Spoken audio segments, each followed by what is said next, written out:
जय नारायण बच्चों। पिछले भाग में हमने उपसर्ग के विषय में जाना, उपसर्ग कितने प्रकार के होते हैं उसके विषय में जाना, और उसमें प्रथम प्रकार संस्कृत के उपसर्ग जो 22 उपसर्ग हैं उनके विषय में जानकारी प्राप्त की। अब हम उसी क्रम में आगे बढ़ते हुए हिंदी के उपसर्ग, उनके अर्थ और कुछ उदाहरण देखेंगे। हिंदी में 10 उपसर्ग हैं। अ या अन, जहाँ ये निषेध के अर्थ में लगते हैं। जहाँ ये उपसर्ग लगेंगे वह निषेध यानी उल्टा अर्थ देंगे। तो जैसे आपका हुआ पढ़ शब्द के साथ अगर अन उपसर्ग लग गया तो हो गया अनपढ़। पढ़ तो पढ़ा लिखा समझ में आ रहा है, लेकिन अनपढ़ अगर बन गया शब्द यानी जो न पढ़ा हो, तो ये निषेध के अर्थ में ये प्रयोग हो रहा है। उन उपसर्ग एक कम के अर्थ में लगता है। जिस शब्द से लगेगा उससे एक कम लिया जाएगा। ये प्रायः गिनती के साथ ही प्रयोग होता है। जैसे 19, 20 से एक कम, 29, 30 से एक कम। तो इस तरह एक कम की गिनती के लिए प्रयोग होता है। अ और दु उपसर्ग। अ उपसर्ग हीनता और निषेध के अर्थ में लगता है। जहाँ भी अ उपसर्ग लगेगा वह हीन अर्थ देगा, गुणों को घटाने वाला अर्थ देगा, या निषेध एकदम उल्टा अर्थ देगा। अवगुण, जैसे गुण के साथ हम गुण का अर्थ तो गुण तो विशेषण के रूप में लिया जाता है और सकारात्मक अर्थ होता है, लेकिन उसी के आगे अगर हम अ उपसर्ग लगाते हैं अवगुण, यानी जिसमें गुण खराब गुण हो जो, तो यहाँ निषेध के अर्थ में प्रयोग हुआ है।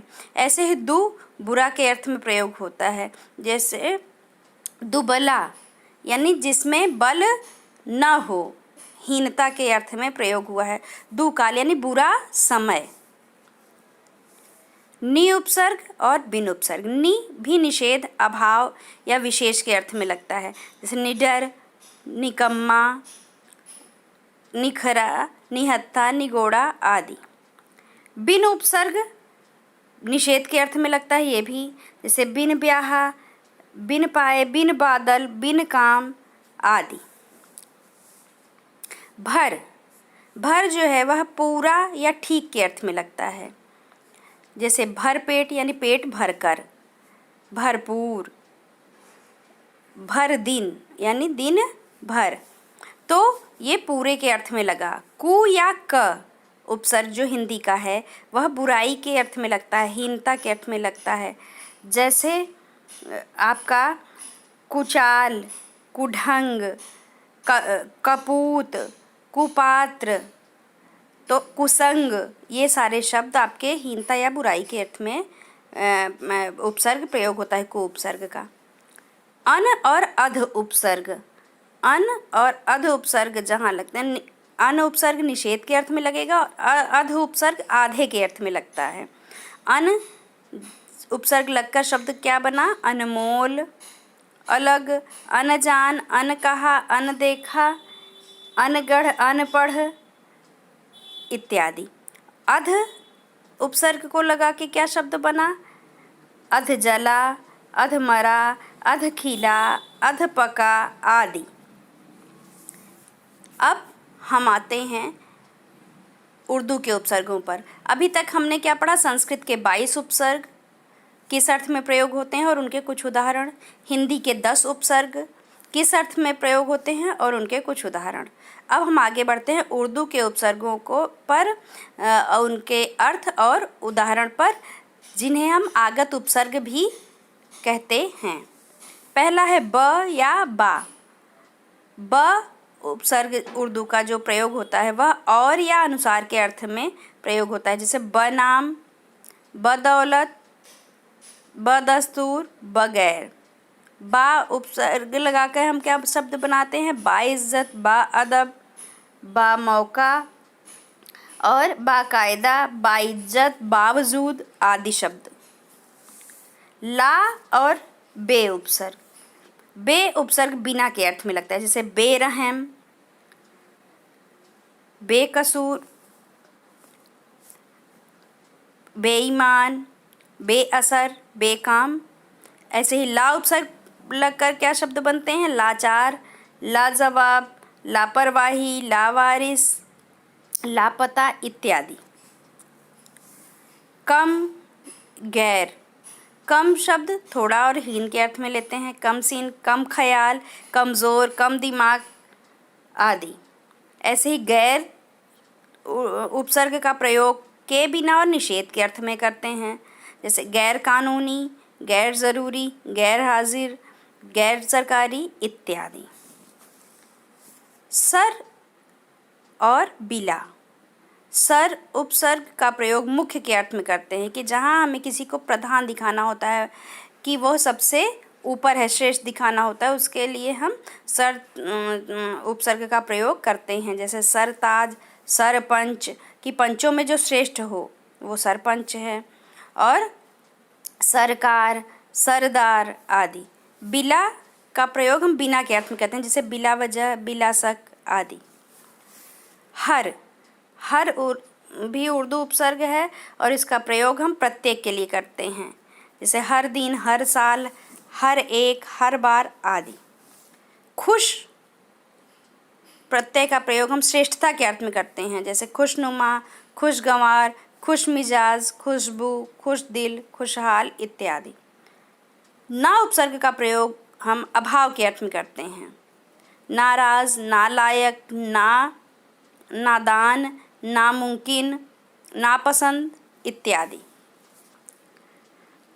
अब इसी क्रम में हम आगत उपसर्ग के क्रम में ही हम आगे बढ़ते हैं और अंग्रेजी भाषा के कुछ उपसर्ग पर आते हैं, जिसमें है पहला है वाइस। वाइस उपसर्ग का प्रयोग सहायक के रूप में किया जाता है, वाइस राय, वाइस चांसलर, वाइस प्रेसिडेंट आदि। जनरल शब्द का प्रयोग हम, जनरल उपसर्ग का प्रयोग हम प्रधान के अर्थ में कहते हैं, जैसे जनरल मैनेजर और जनरल सेक्रेटरी। चीफ का प्रयोग हम प्रमुख के रूप में करते हैं, जैसे chief minister, chief engineer, chief secretary आदि। हेड का प्रयोग हम मुख्य के रूप में करते हैं, जैसे हेड मास्टर, हेड क्लर्क। सब का प्रयोग हम अधीन या नीचे करते हैं, जैसे सब जज, सब कमेटी, सब इंस्पेक्टर, मतलब इंस्पेक्टर से जो छोटा हो वो सब इंस्पेक्टर होगा। डिप्टी का अर्थ हम सहायक के रूप में कहते हैं, जैसे डिप्टी कलेक्टर यानी जो कलेक्टर का सहायक हो, डिप्टी रजिस्ट्रार जो रजिस्ट्रार का सहायक हो, डिप्टी मिनिस्टर यानी जो मिनिस्टर से एक पद नीचे हो और उसका सहायक हो। कुछ ऐसे भी शब्द होते हैं, अब ये तो हमने पढ़े उपसर्ग संस्कृत के, हिंदी के और आगत उपसर्ग, जिसमें उर्दू और अंग्रेजी के उपसर्ग आए। अब इसमें कुछ शब्द ऐसे भी होते हैं जिनमें दो दो उपसर्ग लगे हुए होते हैं और एक नया शब्द बनता है, जैसे प्रत्युपकार। अब यहाँ देखेंगे आप, एक उपसर्ग लगा प्रति, फिर दूसरा उपसर्ग लगा उप, और फिर मूल शब्द आया कार, और फिर एक नया शब्द क्या बना? प्रत्युपकार। अब सुसंस्कृत, यहाँ सु एक उपसर्ग है, सम दूसरा उपसर्ग है और प्लस कृत जो है वो शब्द है, और एक नया शब्द क्या बना? सुसंस्कृत। अगला है अनाहार, यहाँ अन उपसर्ग, फिर आ उपसर्ग और तब हार मूल शब्द आया, और यहाँ नया शब्द क्या बन गया? अनाहार। ऐसे ही समाचार, सम एक उपसर्ग हुआ, आ दूसरा उपसर्ग हुआ और चार जो है वो मूल शब्द हुआ, और नया शब्द क्या बन गया? समाचार। असुरक्षित, यहाँ अ पहला उपसर्ग है, सु दूसरा उपसर्ग है और रक्षित जो है वह मूल शब्द है। सुसंगठित, सु पहला उपसर्ग, सम दूसरा उपसर्ग और गठित जो है वह मूल शब्द है, और नया शब्द क्या बन गया? सुसंगठित। अनियंत्रित, अ पहला उपसर्ग, नि दूसरा उपसर्ग और यंत्रित मूल शब्द हो गया, और शब्द नया क्या बना? अनियंत्रित। अप्रत्यक्ष, अ पहला उपसर्ग, प्रति दूसरा उपसर्ग और अक्ष मूल शब्द, और इन को मिलाकर एक नया शब्द बना अप्रत्यक्ष। अब हम यहाँ देखेंगे कि दो दो उपसर्गों को का प्रयोग करके भी नए शब्द बनते हैं और एक नया अर्थ देते हैं। धन्यवाद।